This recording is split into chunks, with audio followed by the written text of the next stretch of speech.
اسی سے، کیونکہ پھر تم جب مرو گے نا تو کوئی بھی پیر نہیں آئے گا، کوئی بھی ملا، کوئی مفتی تمہاری قبر میں نہیں آئے گا تمہیں بچانے کے لیے۔ اسی لیے کسی شاعر نے جذبات میں آ کے کہا، لیکن یہ حقیقت ہے کہ تو قبر کے باہر جو کہہ لے، تیرے قبر کے اندر علی علی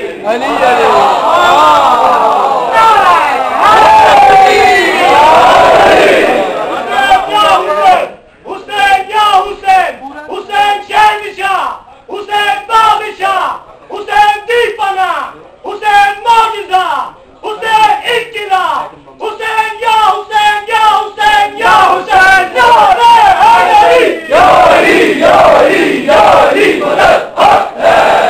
انقلاب یعنی ذہنوں کو بدلنا، فکروں کو بدلنا، تبدیل کرو فکروں کو، لوگوں کے فکر کے دھارے کو بدل دو، سوچنے کے انداز کو بدل دو، ان کو نکالو ان جکڑ بندیوں سے، نکالو ان رسیوں سے کہ جو مختلف طریقوں سے ان کے بازوؤں میں بندھی ہوئی ہیں، ان کے دماغوں پر پردے ڈالے ہوئے ہیں، وہ سوچنا ہی نہیں چاہتے۔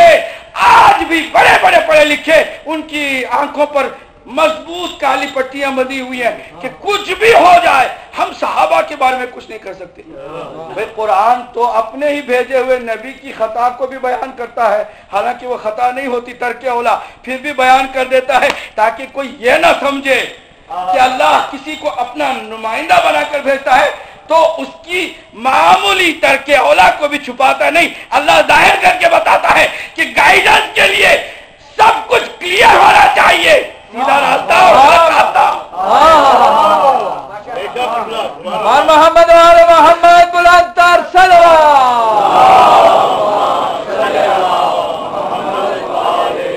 در کے اولا جب نبی کا بھی قرآن میں بیان ہو سکتا ہے تو صحابہ کیا ہے مقابل میں انبیاء کی؟ کچھ بھی نہیں۔ صحابہ کی بات نہیں، کوئی بھی کسی بھی زمانے میں اگر کوئی غلط رولر ہے تو کہو غلط ہے، کیا حرج ہے؟ یہ سوچ تمہاری بدلنی چاہیے تمہیں، یہ سوچ کر کے کہ بھائی کچھ بھی ہو جائے اس زمانے سے وہ بڑے محترم ہیں۔ مجھ سے ایک عجیب انداز میں ایک میرے ہی محترم اہل سنت کے عالم دین نے بات کی کہ دیکھیں غلط اور باطل جب بھی کوئی ہوتا ہے نا تو اس کے مرنے کے بعد کچھ عرصے تک شاید اس کا نام ٹہل جاتا ہے، لیکن اس کا نام احترام کے ساتھ صدیوں میں نہیں لیا جاتا۔ آپ خود کہتے ہیں حق ہمیشہ قائم رہتا ہے اور باطل تو برباد ہوتا ہے۔ اگر کوئی وہ شخص کی جس کو آپ برا کہتے ہیں غلط ہوتا تو میجارٹی ان کا احترام اور ان کی عزت اور ان کی تعظیم نہ کرتی۔ اس کا مطلب یہ کہ صدیوں کے بعد بھی اگر تعظیم کی جا رہی ہے تو ماننا پڑے گا کہ وہ ٹھیک جا رہے تھے۔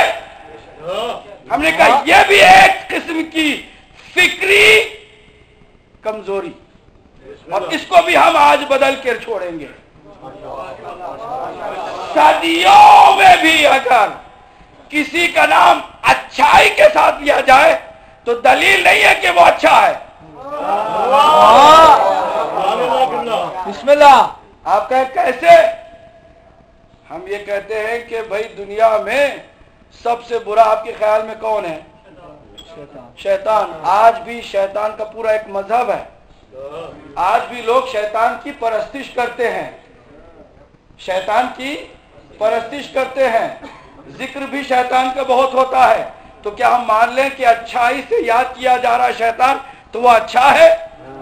شیطان اگر اچھا ہو جائے تو پھر برا کون ہے دنیا میں؟ ہے نا؟ تو پھر ماننا پڑے گا کہ اچھائی سے یاد کرنا بھی دلیل نہیں ہے اس بات کی کہ وہ اچھا ہے۔ پھر کیا ہے کرائٹیریا؟ بسم اللہ بسم اللہ قبلہ۔ پھر آنا پڑے گا تمہیں حسینی انقلاب کو سمجھنے کے لیے۔ اللہ اکبر۔ بسم اللہ۔ اور حسینی انقلاب کی بنیاد رکھنے والے اس کے بابا کی سوچ اور ڈائریکشن کی طرف توجہ دینی ہوگی۔ اسی جنگ جمل میں کچھ قریبی صحابہ نے آ کے کہا کہ مولا یہ کیسے ممکن ہے کہ جو رسول اللہ کے زمانے میں قربانی دے رہا ہو، اچھے نیک نام سے یاد کیا جا رہا ہو، وہ آپ کے مقابل میں آ جائے آج؟ بسم اللہ قبلہ، اور وہ بھی آپ کے تلوار سے مارا بھی جائے. اتنا نیک نام، اتنا زبردست پاسٹ اس کا ماضی اتنا درخشاں اور روشن، اور وہ آپ کے ہاتھوں مارا بھی جائے اور آپ کے مقابل میں بھی آ جائے. یہ کیسے ممکن ہے؟ تو میرے مولا نے فرمایا کہ سوچ کو بدل ڈالو. لوگوں کو دیکھ کر کے حق سمجھنے کی کوشش کرو گے تو حق کبھی بھی سمجھ میں نہیں آئے گا. میں سوچ بدلنے کی بات کر رہا ہوں. حسین انقلاب گفتگو